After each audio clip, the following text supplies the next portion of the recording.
Hello and welcome to the second episode of The Survivor Nerd. Again, my name is Jacob Imhoff, and we're going to be going over the second episode of Survivor Season 47. And the title of this episode was called Epic Boss Girl Move. And so, again, we're back with our three tribes: the red tribe, which is the Lavo tribe; the blue tribe, which is the Tuku tribe; and the yellow tribe, which is the Gata tribe. So, Rome, again, we're back with him, and he's trying to go find his idol. We actually see him open the box this time, and he actually has to hide it, and then he talks to Teeny, which is another member of his tribe, and he then, in the morning, goes to that box, and then he only ends up taking the idol for the one tribal council. And that's the biggest thing that has happened so far on the Lavo tribe. And then Andy, on the yellow tribe, who we talked about a lot last time, actually is being like babysat in a sense by everyone else on the tribe, but then everyone leaves and he goes searching for that beware advantage and actually finds it but leaves it, which is insane because not a lot of people have left it like in this new era because they're all about taking that risk. So he leaves it, and then Sam goes and then also starts to look for it, and he finds it while he's with Annika, and then he tells everyone else on his tribe besides Andy. So Andy doesn't know about this, but everyone else on the tribe knows about it, and they end up getting to the idol, and they end up taking the one tribal idol. So that was a lot of the first half of the episode. So then in the second half, it's really just the immunity challenge. And it wasn't nearly as crazy as last time.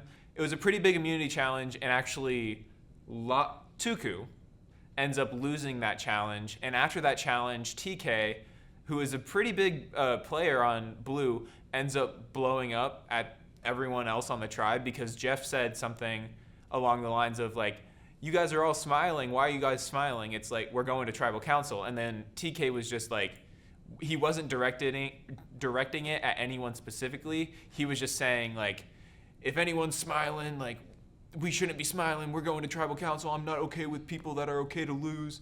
And it's like he was just all over the place with that little blow up that he had. And then we go back to camp, and it looks like TK is going to stay because there's the three guys with TK, and then there was T is what I'm going to call her now. I'll put it in the video, her actual name. She was also with the guys, but she is starting to not like TK at all right now. And Gabe actually has a secret alliance with Sue and Cassidy on that on the blue tribe with them, and the two other guys, TK and Kyle, don't know about it. So we go to tribal council, and it's actually a blindside, and TK gets voted out. And I will have to say that I actually really enjoyed that TK got voted out because I'll be talking about him in a later segment that I have. Now I'm going to talk about my three favorite players on each different of the tribes. So on the Lavo, Tuku, and Gata tribe. So I'm going to start with Tuku. My favorite player is Kyle, and because he's just like, he's this chill country dude, and he's just like, he's out there for the fun of it, and I don't know if I could see him winning this game, but I just really like his chill demeanor and like the way that he's been playing the game so far. And he also said on another time when they were at the water well with everyone else, he's like, usually they say on Survivor like nice guys can't win, but I'm going to show them that like really nice guys can win when they play the right way. So I'm really interested to see how far Kyle actually gets, especially since he voted with TK, and TK got blindsided at this most recent tribal council. So I'm worried about his position, but I could see him possibly getting far into the game, but I don't know if I could see him winning. And the second player that I'm going to talk about now is on the Gata tribe, and that's Sam. And Sam is he's a big character, but he's playing it so well. He's a great character in confessionals, but he's playing not a low-key game, but he's not being like nearly as loud or as expressive or as like funny around like the camp life as much as he is in confessionals. And I think those confessionals just made me like him so much more. I was like laughing at the screen. I'm like, I love this guy right now. He's being hilarious. And it's just so great. Like, I love those type of characters. And Sam is actually someone that I could see right now winning this game as long as he manages his threat level correctly. Because he's a more athletic guy. He's a bigger dude, and like bigger as like he's very muscular.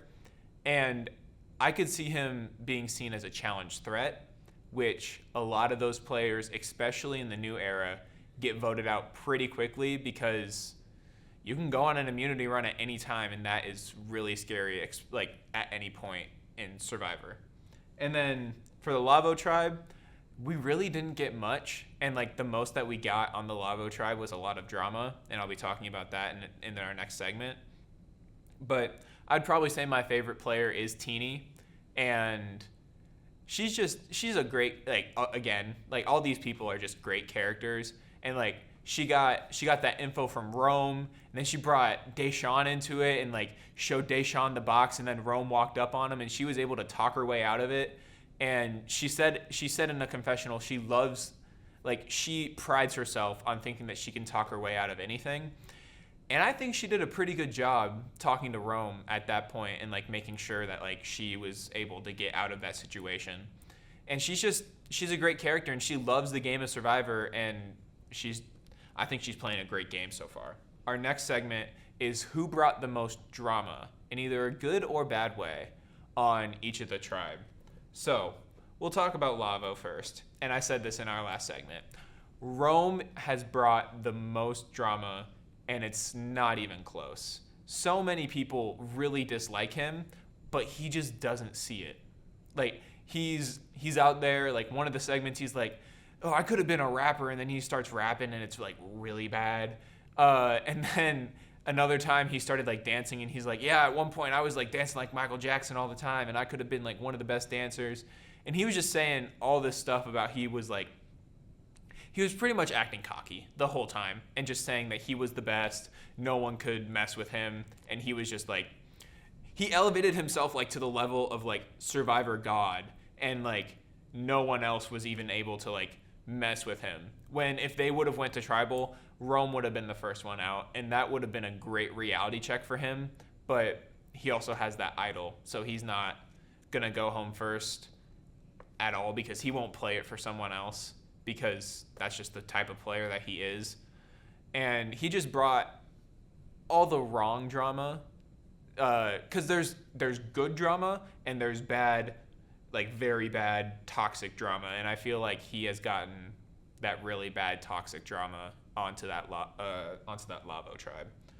The next person is on the Gata tribe. We got to talk about him again. It's Andy, and they spared him at that last tribal council, and he's back, but he's still like, he's trying to get his bearings in this game. But when I talked about Sam and the idols, everyone on the tribe knows that that the idol has been found except Andy, and that's because they still don't trust him. And like there was that little bit of drama where like he went off and like found that, and everyone was trying to look for him, and he didn't bring too much like bad drama, but it was just like them having to babysit him and like constantly like comfort him and make sure that he wasn't like doing anything like too crazy. All those things, it just gets really tiring to have someone like that on your tribe. And that's why I think they should have voted him out first. But it helped them in the end in like this immunity challenge, because they had to carry like a really heavy bag of rice, and Andy was right there through the second turn to like really carry that rice, and then he was able to get the ball for his tribe, and that helped propel them to a win. And then on the Tuku tribe, who guessed it? The person that got voted out brought the most drama, and that's TK. At first, I had Gabe written down because Gabe, in the beginning, was causing a lot of drama, but then as the episode went on, Gabe started to like not be as much in the front, and it was TK. And I think TK is well deserving of like, I think he had the most drama of this episode. Like, here's your award, TK. You got the craziest drama of this episode, because of that blow up that he had on the mat, and then that just like made everyone just have like a sour taste about him. And they were originally going to stick to like, it was going to be 3-on-3 because it was the boys, but then Gabe defected from those three, or the other three, because there was 4, and then Gabe went off and was aligned with Sue, and that was the other target, was Sue. But then TK just has a really big mouth, and that's what got him in trouble, because like he, like at Tribal, he was saying a lot of things and like acting like he was running the show. And then earlier, this wasn't like a major thing, but they put it in the episode for a reason. Kyle, TK, Sue, and T all went down to the beach to like kind of like rest, and like because they were all exhausted, they went down to the beach to try and rest. Sue and T were taking a rest, but TK and Kyle didn't stop talking for the whole time that they were there, and that just made Sue so mad at him, just that it had that sour taste for him. And I completely understand that. I'm a person that needs my beauty sleep, and if you mess with that, so I completely understand Sue on that. And he was just very, very overconfident, just thinking that he wasn't going to get voted out, and that was ultimately what his demise was in this game. Now we're going to move on to what I thought was the best moment, and I actually have 2 of these because they were 2 pretty cool moments in my opinion. And the first one, it happened a little bit earlier, was so Andy and Sam were having their conversation, and because Andy had left the Beware Advantage, and then later in the episode, like a few hours after Sam had grabbed it, he went back to try and find it because he's like, oh, this is my time. I might need this idol to like stay in the game. And he looked and he couldn't find it. And then Andy started like freaking out, and he's like, I feel like Sam is the only one that I can trust on my tribe. So he went to Sam and was like talking to Sam about like, one of the girls has it, like they're probably plotting something. And Sam said like he's been in theater, and like he wasn't there for his singing, he was there for his acting ability.